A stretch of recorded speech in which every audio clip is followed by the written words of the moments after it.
enseignant chez Sky et je suis devant vous en ce moment parce que je me suis dit, bon voilà, il est temps et il est aussi de bon droit de faire des vidéos dans les différentes matières, réseau,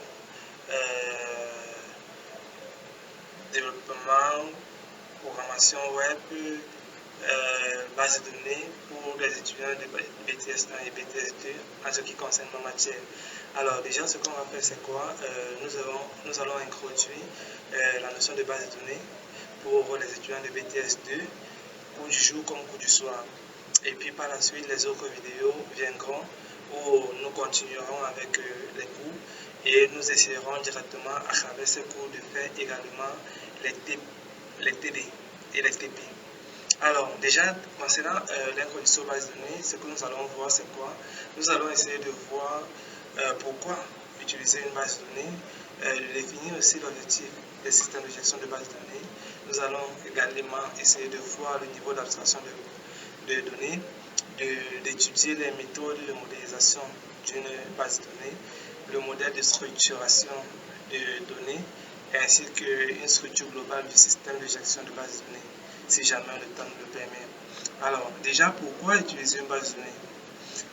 On utilise une base de données pour faciliter la gestion de nos informations.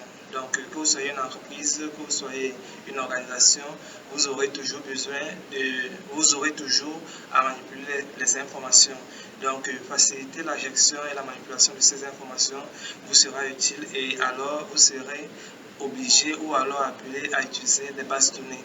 Ici, on va prendre un exemple d'entreprise qui veut conserver un volume élevé d'informations et ça peut être le nom, l'adresse, le salaire des fournisseurs, l'adresse des fournisseurs, le salaire, l'adresse des fournisseurs, les quantités, les prix ou alors le bilan financier. Ici, ils ont les choix. Donc ici, les systèmes qui existent, il y a les gestions de stock, il y a les gestions de facturation, il y a les préparations de paie, il y a les programmes de gestion et bien d'autres. Alors, donc là, ici, on vous parle un peu de si par exemple, vous voulez obtenir une information sur un employé, soit il va falloir déterminer le système à consulter ou alors il va falloir trouver la bonne personne. Donc, de l'un ou de l'autre, ce qu'on voit, c'est que ça va vraiment coûter des énormes pertes. Et ici aussi, notons que nous sommes dans un système décentralisé. Alors, c'est quoi déjà un système décentralisé? C'est quoi un système centralisé? En fait, les systèmes centralisés sont les systèmes dont toutes les informations sont concentrées en un même lieu, dans un même endroit. Et les systèmes décentralisés sont les systèmes où les informations sont partagées. Alors, je vais pour cela essayer de regarder sur Internet. Voilà. Ici, on a un cas de système centralisé. Je crois, un cas de système centralisé. Donc, comme vous pouvez le voir ici, centralisé, pourquoi? Tous les points, on va considérer ça comme étant des serveurs ou des machines qui aimeraient communiquer. Donc, on va considérer comme s'il y avait un serveur central ici qui va répondre à chaque point. Imaginez que ce serveur se gâte. Le simple fait que tout soit concentré, tout est centralisé, ça veut dire que si ce serveur venait à tomber en panne, tout le réseau serait foutu. Donc, on ne pourrait plus avoir accès aux informations. Alors, l'idée de la décentralisation ou de la distribution, on appelle aussi ça serveur distribué, c'est que on va créer des serveurs partout où on va répliquer les informations. De telle sorte que s'il arrivait que ce serveur se gâte et que l'utilisateur veut avoir accès, passant par là, il aura accès passant par d'autres serveurs. Et pour cela, qu'est-ce qu'on fait? On duplique la donnée. Donc, ça veut dire que la même donnée va se retrouver dans plusieurs autres serveurs. Donc, c'est pour ça que ici, on vous dit qu'il y a une duplication de données, il y a un gaspillage au niveau des volumes de fichiers. Donc, voilà un peu en gros pourquoi il est vraiment important de pouvoir penser à utiliser une base de données à la place. Alors, continuons un peu dans cette lancée et essayons de voir encore plus en détail. Donc, si on essaie de voir plus en détail les problèmes qu'on pourrait rencontrer, il y a d'abord la redondance de certaines informations. Il y a aussi le fait que ne peut répondre rapidement aux demandes des informations provenant des fichiers multiples. Donc, si vous avez plusieurs fichiers multiples qui ont besoin d'une certaine information, il va falloir faire ce qu'on appelle la collecte. Donc, on doit collecter ces informations avant de pouvoir répondre. Et pour cela, le temps de collecter les informations, ça doit prendre un certain temps. Donc, du coup, c'est pour ça qu'on dit que ça ne va pas se faire de manière rapide. Le coût aussi est élevé. Donc, comme on a vu tout à l'heure avec le cas de système décentralisé, donc le coût est élevé. Et donc, avec le temps, on peut avoir un accroissement inutile. Donc, accroissement, ça veut dire ajout. Donc, on peut avoir un accroissement inutile de quoi en question? On peut avoir un ensemble de fichiers. Les fichiers ici, ça peut être des fichiers son, des fichiers test et des fichiers images et bien d'autres. Et donc, chaque fichier, nous savons, chaque fichier a une taille. Généralement, dans l'unité informatique, nous, on appelle ça les octets, et après ça, les gigaoctets, après les mégaoctets, après les pentaoctets, les téraoctets et tout.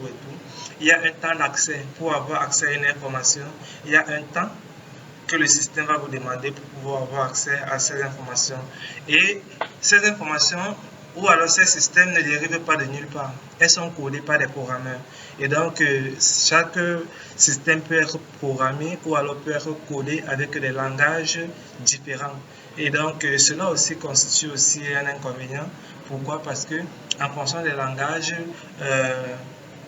pourraient être associés des coûts en fonction aussi des développeurs qui vont se mettre pour pouvoir développer la solution avec des mises à jour aussi qui ne font que s'augmenter. Donc, il y a les formats de fichiers différents, il y a l'inconsistance de données, il y a aussi le fait que ce soit lourd à porter. Alors, dans la redondance et l'inconsistance des données, qu'est-ce qu'on peut voir? L'information identique répliquée dans plusieurs fichiers. Donc, la même information, on réplique dans plusieurs fichiers qu'on va mettre dans plusieurs serveurs différents. Au cas où un serveur venait à se gâter, alors l'information pourrait être accessible à travers les autres serveurs et tout. Exemple, institution financière. Bon, pour ceux qui font là les institutions financières, ici on peut vous prendre clairement des exemples. Une adresse de téléphone d'un employé dans un fichier de système de paie, dans un fichier de gestion du personnel.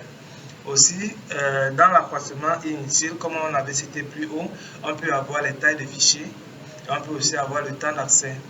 Et on peut aussi avoir des risques d'inconsistance de données si le changement d'adresse ne s'effectue pas dans les deux fichiers. Donc, dans le cas où nous sommes dans la taille du fichier ou dans le cas où nous sommes dans le temps d'accès. Alors, on peut avoir une difficulté d'accès au niveau de la donnée. Donc, il est difficile d'avoir accès à la donnée, ce qui entraîne un temps d'accès. Et ici, il faut un programme spécifique pour toute nouvelle demande d'information. Donc, pour que je puisse avoir accès aux informations, par exemple, d'une photo, il faut que je fasse une demande d'accès. Pour que je puisse avoir une information sur un produit qui a été acheté par un client, il faut que je fasse une demande d'accès, ainsi de suite, ainsi de suite. Alors, le temps d'accès aussi est une requête non prévue, peut être très long. Donc, comme on l'a si bien dit en haut, il y a l'isolement des données. Donc, on isole carrément les données. Donc, ici, les données sont stockées sous différents formats. Exemple, on peut avoir un numéro civil, on peut avoir le NAS. Les types de caractères sont différents pour chaque fichier. Il y a les types entiers, il y a les types chaînes de caractères, il y a les types booléens et autres. Une grande difficulté d'écrire un programme d'accès général à toute information. Donc, écrire un programme qui va permettre de gérer tout type d'information, que ce soit une information qui touche la donnée audio, la donnée vidéo, la donnée test ou alors autre type de données, photos, que sais-je. Donc, gérer un programme ou écrire un programme, créer un programme qui puisse gérer tout ça de manière efficace. Donc, voilà aussi un problème rencontré. Aussi au niveau de la sécurité, donc la sécurité des données et les accès non autorisés ne sont pas garantis. Exemple, on prend par exemple le personnel ne devrait pas avoir accès au programme de paie.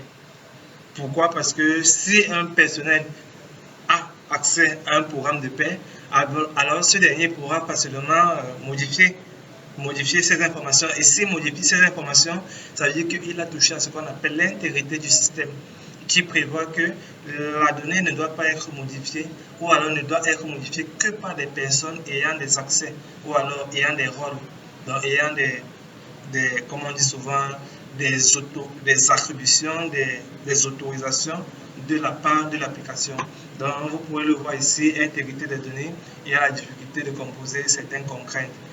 Alors, ici, comme solution, pourquoi utiliser une base de données comme solution? C'est qu'il faudrait créer une banque de données commune dans laquelle on pourrait avoir entièrement tout de manière centralisée, comme les bases de données. Donc, les bases de données sont idéales et devrait y avoir un seul exemplaire pour chaque élément de données. Donc, ça veut dire que si vous voulez, par exemple, faire une base de données pour une entreprise, il faudrait prendre toutes les informations relatives à cette entreprise-là pour cette base de données. Pas prendre une base de données qui va gérer à la fois 2 et 3 entreprises de nature différente. Une entreprise qui fait dans le transport, une entreprise qui fait dans la création de sites web en ligne, une autre entreprise qui fait dans la finance, et puis la même base de données. Non. Donc, on devrait vraiment avoir des informations relatives à chaque base de données. Alors, ici, on devrait gérer la confidentialité des informations. La confidentialité, c'est le fait de pouvoir permettre uniquement aux acteurs du système de pouvoir avoir accès aux informations. Imaginez que nous ayons une base de données dans laquelle un employé puisse avoir par exemple accès, comme on l'a dit si bien, au compte de paie. Donc cette information est confidentielle et ne devrait être distribuée ou alors ne devrait être mise à la disposition de l'employé qu'à la fin du mois. Donc ça veut dire que si au cours du mois il tombe sur son bulletin de paie, que peut-être le système est automatisé, ça veut dire qu'il y a un problème en fait. Donc c'est ça la confidentialité. Ou alors un nom utilisateur de système. Donc on va prendre un système, une entreprise par exemple qui fait dans la vente des produits électroniques, des ordinateurs et tout. Et puis on se rend compte que un client se retrouve derrière l'ordinateur et dans la base de données, il réussit à lire que nous avons fait une vente de 14 ou de 500 000 francs la journée de telle ou la journée de telle ou à telle heure et telle heure. Non, c'est plus normal. Donc, le système devrait pouvoir garder la confidentialité. C'est-à-dire, même s'il est derrière l'ordinateur, pour pouvoir accéder à l'information, peut-être on pourra lui demander d'entrer un mot de passe et un login, un nom d'utilisateur pour se rassurer qu'il possède effectivement des rôles pour pouvoir avoir accès à notre base de données et avoir accès aux données.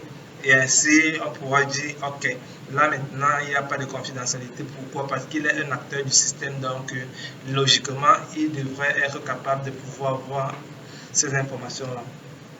Alors, pour ne pas être long, je pense qu'on va arrêter là pour cette capsule. On va faire plusieurs petites capsules où on va pouvoir vous expliquer au fur et à mesure et on va pouvoir avancer progressivement. Et donc, dans la prochaine capsule, on va essayer de parler de la deuxième partie qui est le système de gestion de base de données. Comme vous pouvez le voir déjà là, on appelle ça encore le SGBD, donc système de gestion de base de données, qui ont été créés pour résoudre ce type de problème, donc pour gérer les bases de données, pour pouvoir créer les bases de données, pour pouvoir faire des opérations sur les bases de données. Et donc, nous aurons l'opportunité de pouvoir le voir à la suite, donc dans la prochaine vidéo. Merci.